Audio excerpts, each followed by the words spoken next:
ng tama ayon din sa ating kiniklaim.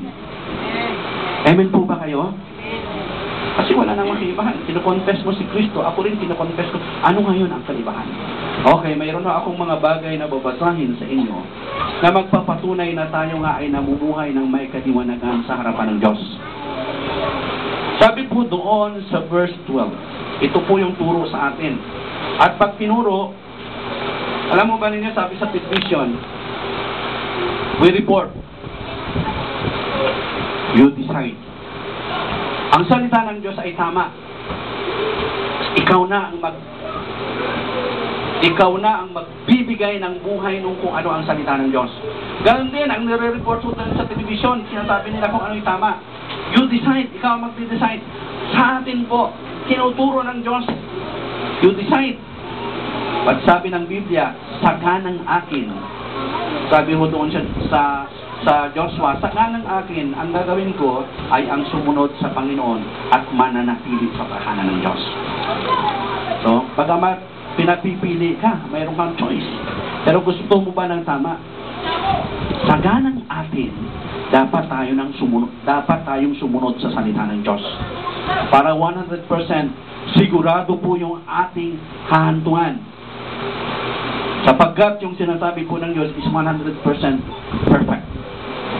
Pag ikaw pa mag-decide sa sarili mo, baka maniligaw ka. Pero kung ang mag-decide sa iyo ay ang Diyos, sa pamamagitan ng kanyang salita at gagawin mo ito, siguradong ikaw po ay mapatama sa iyong pupuntahan. Okay, tingnan mo ninyo itong mga bagay na dapat po nating marinig, na dapat nating matanggap bilang turo, at dapat po nating isasagawa. Sabi po doon sa verse 22,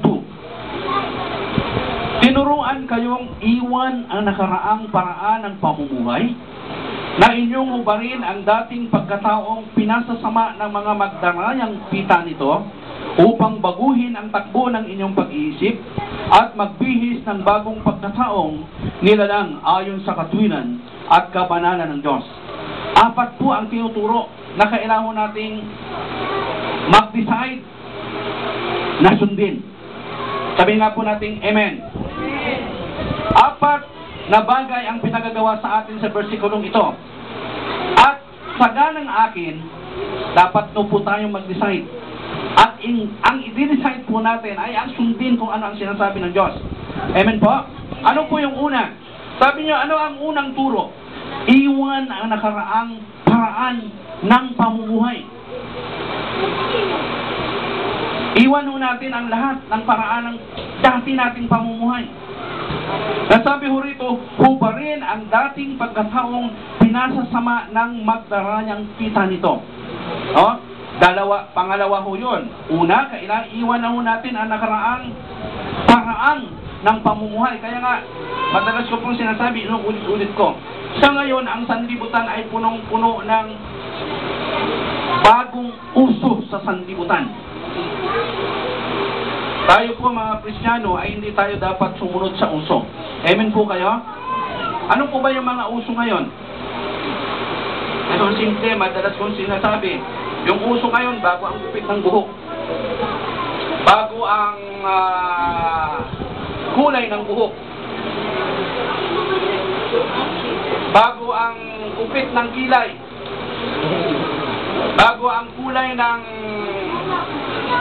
Alam mo ninyo, muli ko pong sasabihin sa mga babae, pag na ninyong dagdagan, uulit ko lang noong nakaraang linggo, inilikha ka ng Diyos ayon sa kanyang larawan at ayon sa kanyang wangis.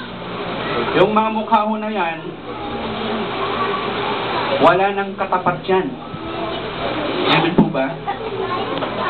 Magaganda na lahat yan ayon doon sa pagkalikha ng Diyos.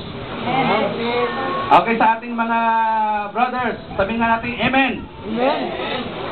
Ulitin nga natin, muli yung matibay-bay, Amen. Amen.